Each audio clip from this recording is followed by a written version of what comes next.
Hi hello ನಮಸ್ಕಾರ ವಿದ್ಯಾರ್ಥಿಗಳೇ, ನಿಮಗೆಲ್ಲರಿಗೂ ಗ್ರೋ ಫ್ಯಾಕ್ಟ್ ಇನ್ ಕನ್ನಡ ಅನ್ನುವಂಥ ಚಾನಲ್ಗೆ ಸ್ವಾಗತ ಸುಸ್ವಾಗತ. ನೋಡಿ ವಿದ್ಯಾರ್ಥಿಗಳೇ, ನಾನು SSP ಸ್ಕಾಲರ್ಶಿಪ್ನ ವಿಡಿಯೋಸ್ಗಳನ್ನು ಹಾಕ್ತಾ ಇರ್ತೀನಿ. ಅದರಲ್ಲಿ ಒಂದು ಕಮೆಂಟ್ ಬಾಕ್ಸ್ನಲ್ಲಿ ಈ ರೀತಿಯಾದಂಥ ಒಂದು ಕಮೆಂಟನ್ನು ಹಾಕಿದ್ರು. ಇದು ಒಂದು KCET ವಿದ್ಯಾರ್ಥಿಯ ಒಂದು ಡೌಟ್ ಆಗಿತ್ತು. ಅಂದರೆ ಸ್ಕಾಲರ್ಶಿಪ್ಪನ್ನು ಯಾವಾಗ ಅಪ್ಲೈ ಮಾಡಬೇಕು ಸರ್, ನಾವು ಈಗಾಗಲೇ ಪಾಸ್ ಆಗಿದ್ದೀವಿ, KCET ಎಕ್ಸಾಮನ್ನು ಬರೆದು, ಹಾಗೂ ಯಾವ ರೀತಿಯಾಗಿ ನಮಗೆ ಸ್ಕಾಲರ್ಶಿಪ್ ಹಣವನ್ನು ಪಡೆದುಕೊಳ್ಬೇಕು, ಯಾವ ರೀತಿಯಾಗಿ ಅಪ್ಲೈ ಮಾಡಬೇಕು ಅಂತ ಕೇಳ್ತಾ ಇದ್ರು. ಅದಕ್ಕೆ ಸಂಪೂರ್ಣವಾದ ಮಾಹಿತಿಯನ್ನು ಈ ವಿಡಿಯೋದಲ್ಲಿ ನೀಡ್ತೀನಿ. ಅದಕ್ಕೂ ಮುಂಚೆ ನೀವು ನಮ್ಮ ಚಾನಲ್ಗೆ ಹೊಸದಾಗಿ ಬಂದಿದ್ರೆ ಇದೇ ರೀತಿಯಾದಂಥ ಯಾವುದೇ ಸ್ಕಾಲರ್ಶಿಪ್ನ ಅಪ್ಡೇಟ್ಗಳಾಗಿರಲಿ ಅಥವಾ ಗೌರ್ಮೆಂಟ್ ಸ್ಕೀಮ್ನ ಅಪ್ಡೇಟ್ಗಳಾಗಿರಲಿ ನಿಮಗೆ ಬೇಕಾದಲ್ಲಿ ನಮ್ಮ ಚಾನಲ್ಗೆ ಸಬ್ಸ್ಕ್ರೈಬ್ ಮಾಡ್ಕೊಳ್ಳಿ ಹಾಗೂ ಒಂದು ಲೈಕನ್ನು ಕೊಡಿ.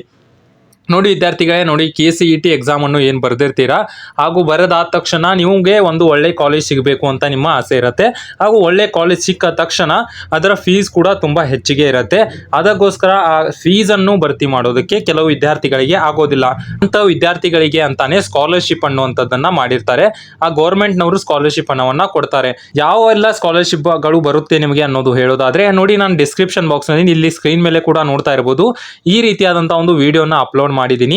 ಇದರಲ್ಲಿ ನಿಮಗೆ ಯಾವ ಎಲ್ಲ ಸ್ಕಾಲರ್ಶಿಪ್ಗಳು ನಿಮಗೆ ಬರುತ್ತೆ ಅನ್ನೋದು ನೀವು ನೋಡ್ಕೊಳ್ಳಿ. ಎಲ್ಲ ಸ್ಕಾಲರ್ಶಿಪ್ಗಳು ಕರ್ನಾಟಕದ ಒಬ್ಬ ವಿದ್ಯಾರ್ಥಿಯಾಗಿದ್ದರೆ ಆ ವಿದ್ಯಾರ್ಥಿಗಳಿಗೆ ಬರುವಂತಹ ಎಲ್ಲ ಸ್ಕಾಲರ್ಶಿಪ್ಗಳು ಆಗಿರ್ತವೆ. ನೀವು ಕೂಡ ಚೆಕ್ ಮಾಡ್ಕೊಳ್ಳಿ. ಹಾಗೂ ಇಲ್ಲಿ ನೋಡಿ ಸರ್, 2024 ಸ್ಟೂಡೆಂಟ್ಸು ಅಪ್ಲೈ ಮಾಡಬಹುದಾದ, ನಂದು 2023ರಲ್ಲಿ ಸೆಕೆಂಡ್ PU ಕಂಪ್ಲೀಟ್ ಆಗಿದ್ದು, ಬಟ್ ನಾನು ಈ ವರ್ಷ CET ಎಕ್ಸಾಮ್ ಬರೆದಿದ್ದೀನಿ, ಅಪ್ಲೈ ಮಾಡಬಹುದಾ, ಇವಾಗ ಸ್ಕಾಲರ್ಶಿಪ್ ಅಪ್ಲಿಕೇಶನ್ ಹಾಕೋದು ಸ್ಟಾರ್ಟ್ ಆಗಿದೆಯಾ ಅಂತ ಒಬ್ಬ ವಿದ್ಯಾರ್ಥಿ ಕೇಳಿದ್ರು. ಇದಕ್ಕೆ ಉತ್ತರ ಏನಂದ್ರೆ, ಹೌದು, SSP ಸ್ಕಾಲರ್ಶಿಪ್ ಅನ್ನ ಅಪ್ಲೈ ಮಾಡೋದಕ್ಕೆ ಸ್ಟಾರ್ಟ್ ಆಗಿದೆ, ನೀವು ಅಪ್ಲೈ ಮಾಡಬಹುದು. ಆದರೆ ಈ ರೀತಿಯಾಗಿ ಒಬ್ಬ KCET ವಿದ್ಯಾರ್ಥಿ ಅಥವಾ CET ಈಗಾಗಲೇ ಪಾಸ್ಔಟ್ ಆದಂಥ ವಿದ್ಯಾರ್ಥಿ ಆಗಿದ್ರೆ ನೀವು ಏನು ಮಾಡಬೇಕು ಅಂದರೆ, ನೀವು ಯಾವುದೇ ರೀತಿಯಾಗಿ ಟೆನ್ಷನ್ ತೆಗೆದುಕೊಳ್ಬೇಡಿ. ಯಾಕಂದರೆ ನಿಮ್ಮದು ಈಗಾಗಲೇ ಏನೋ ಕೌನ್ಸಿಲಿಂಗ್ ನಡೀತಾ ಇದೆ, ನಿಮ್ಮ ಕಾಲೇಜ್ ಇನ್ನೂ ಅಲಾಟ್ ಆಗಿಲ್ಲ. ಅಲಾಟ್ ಆಗದೇ ಇದ್ದಲ್ಲಿ ನೀವು ಸ್ಕಾಲರ್ಶಿಪ್ಗೆ ಅಪ್ಲೈ ಮಾಡೋದಕ್ಕೆ ಬರೋದಿಲ್ಲ. ಈ ರೀತಿಯಾಗಿ ಕ್ಲಿಯರ್ ಆಗಿ ಇಂಪಾರ್ಟೆಂಟ್ ಆಗಿ ಹೇಳ್ತಾ ಇದ್ದೀನಿ ಕೇಳಿ. ಸ್ಕಾಲರ್ಶಿಪ್ ನಿಮಗೆ ಬರಬೇಕು ಅಂದರೆ ನಿಮಗೆ ಕಾಲೇಜ್ ಅಲಾಟ್ ಆಗಬೇಕು.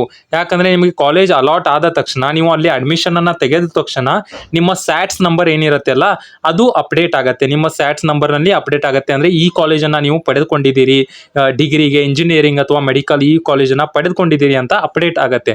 ಅದಕ್ಕೋಸ್ಕರ ನೀವು ಆರಾಮಾಗಿ ಇರಿ, ಯಾವುದೇ ರೀತಿ ಟೆನ್ಷನ್ ತೆಗೆದುಕೊಳ್ಬೇಡಿ. ನಿಮ್ಮ ಕೌನ್ಸಿಲಿಂಗ್ ಎಲ್ಲ ಕಂಪ್ಲೀಟ್ ಆಗಲಿ, 3rd ರೌಂಡ್ ಎಕ್ಸ್ಟೆಂಡೆಡ್ ರೌಂಡ್ವರೆಗೂ ಕೂಡ ಕಂಪ್ಲೀಟ್ ಆಗಲಿ, ನಂತರ ನಿಮ್ಮ ಕಾಲೇಜ್ ನಿಮಗೆ ಅಲಾಟ್ ಆಗಲಿ, ನಂತರ ಕಾಲೇಜ್ನಲ್ಲಿ ನೀವು ಅಡ್ಮಿಷನನ್ನು ತೆಗೆದುಕೊಳ್ಳುವವರೆಗೂ ಈ ಸ್ಕಾಲರ್ಶಿಪ್ ಬಂದ್ ಆಗೋದಿಲ್ಲ.